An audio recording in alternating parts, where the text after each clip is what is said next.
મિત્રો, હું છું જાસ્મીન. મંગળ પ્રભાતના સવારના મહત્વના સમાચારોમાં આપનું સ્વાગત છે. મહેસાણા જિલ્લાના બહુચરાજીમાં વૃંદાવન સોસાયટીમાં 3 ઓગસ્ટની સાંજે એક કાળજુ કંપાવતો અકસ્માત સર્જાયો હતો. સોસાયટીમાં જ રહેતા સગીર વયના ચાલકે બોલેરો કાર ગફલતભરી રીતે હંકારી ઘરના આંગણામાં બેઠેલા વૃદ્ધ, સગીરા અને એક માસૂમ બાળકીને અડફેટે લીધા હતા. આ ભયાનક અકસ્માતમાં ગંભીર રીતે ઘાયલ થયેલા વૃદ્ધા અને સગીરાનું સારવાર દરમિયાન મોત નીપજ્યું હતું, જ્યારે અન્ય એક બાળકીને ગંભીર ફ્રેક્ચર થતાં હોસ્પિટલમાં સારવાર હેઠળ રાખવામાં આવી છે. કારની સ્પીડ 100 થી વધુની હોવાથી દિવાલ અને દરવાજો પણ તૂટી ગયો છે. મંદિરની પવિત્રતા, મૂર્તિઓ બનાવવાની કળા અને આધુનિક ટેકનોલોજી, આ ત્રણેયનો ઉપયોગ જો કોઈ ગુનાહિત માનસિકતા ધરાવતા લોકો કરે તો કેવી પરિસ્થિતિ સર્જાય? મહેસાણા લોકલ ક્રાઇમ બ્રાન્ચે એક એવી તસ્કર ગેંગનો પર્દાફાશ કર્યો છે જે ગૂગલ મેપનો ઉપયોગ કરીને મંદિરો શોધી ચોરીને અંજામ આપતી હતી. રાજસ્થાનના પિંડવાડાના દુર્ગમ પહાડોમાં ફિલ્મી ઢબે વીમા એજન્ટ બનીને મહેસાણા એલસીબીની ટીમે ગરાસિયા ગેંગના 3 મુખ્ય આરોપીઓને ઝડપી પાડ્યા છે. મહેસાણા શહેર માટે વર્ષોથી માથાનો દુખાવો બનેલી રખડતા પશુઓ અને આખલાઓની સમસ્યાનો આખરે કાયમી ઉકેલ આવવા જઈ રહ્યો છે. રાજ્ય સરકાર દ્વારા મહેસાણા મહાનગરપાલિકા વિસ્તારમાં રખડતા ઢોરોના વ્યવસ્થાપન માટે 5 કરોડની વિશેષ ગ્રાન્ટ ફાળવવામાં આવી છે. આ ગ્રાન્ટની રકમમાંથી ભવિષ્યમાં શહેર આસપાસ યોગ્ય જગ્યા પસંદ કરીને 500 થી વધુ પશુઓ રહી શકે તેવું અદ્યતન પશુ ઘર બનાવવાનું આયોજન કરવામાં આવ્યું છે. આ નિર્ણયથી એક તરફ બેસહારા પશુઓને સુરક્ષિત આશ્રય સ્થાન મળશે તો બીજી તરફ શહેરના રહીશોને રખડતા ઢોરોના ત્રાસ અને અકસ્માતોની ભીતિમાંથી મુક્તિ મળશે. મહેસાણા જિલ્લાના વડનગર તાલુકાના ઉડણી ગ્રામ પંચાયતના હદ વિસ્તારમાં આવેલી ગૌચરની જમીનમાં મોટા પાયે ગેરકાયદેસર માટી ખોદકામ અને માટી ચોરી થતી હોવાનો કિસ્સો પ્રકાશમાં આવ્યો છે.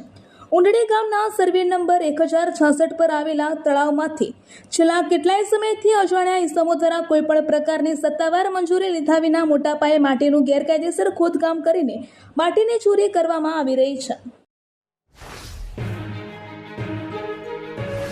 અમીરગઢ તાલુકાના કિસાન સંઘ દ્વારા મુખ્યમંત્રીને સંબોધીને મામલતદાર કચેરીમાં આવેદનપત્ર સુપરત કરવામાં આવ્યું છે.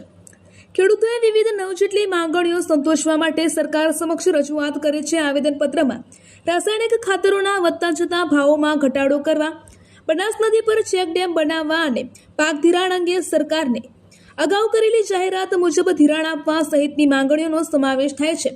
આ ઉપરાંત ટ્રોલીને ગાડા તરીકેની ઉપયોગમાં લેવાથી મંજૂરી આપવા અને ખેડૂતોની આવક બમણી કરવાના વચનોનો અમલ કરવા પણ ભારપૂર્વક જણાવાયું હતું. નડિયાદ શહેરના જવાહરનગર મંજીપુરા રોડ પર રસ્તાની નબળી હાલત વધુ એક વખત ચર્ચાનો વિષય બની છે. માત્ર 2 મહિના પહેલા જ તૈયાર કરાયેલા રસ્તા પર પડેલા ઊંડા ખાડાના કારણે લાકડાનો માલ ભરીને ટ્રક પલટી જતા સદનસીબે મોટી જાનહાનિ ટળી હતી. જોકે આ ઘટનાએ માર્ગના બાંધકામની ગુણવત્તા અને તંત્રની કામગીરી સામે ગંભીર સવાલો ઊભા કર્યા છે. આ અકસ્માત બાદ સ્થાનિક રહીશોમાં ભારે આક્રોશ ફાટી નીકળ્યો છે. અમદાવાદ મ્યુનિસિપલ કોર્પોરેશનની શાળાઓના હજારો શિક્ષકોએ દેશની મહત્વની વસ્તી ગણતરી જેવી રાષ્ટ્રીય કામગીરી નિષ્ઠાપૂર્વક પૂર્ણ કરી હતી, પરંતુ 2 મહિના બાદ પણ અંદાજે 4500 શિક્ષકોના 4.50 કરોડ રૂપિયા મહેનતાણું ચૂકવવાનું બાકી હોવાનું સામે આવ્યું છે.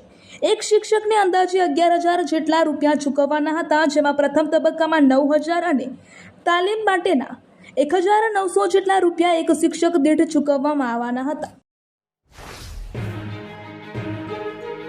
વડોદરાના તરસાલી બાયપાસ નજીક તીર્થ એક્ઝોટિકા વિસ્તારમાં 15 વર્ષીય સગીરા રહસ્યમય સંજોગોમાં ગુમ થઈ ગઈ છે.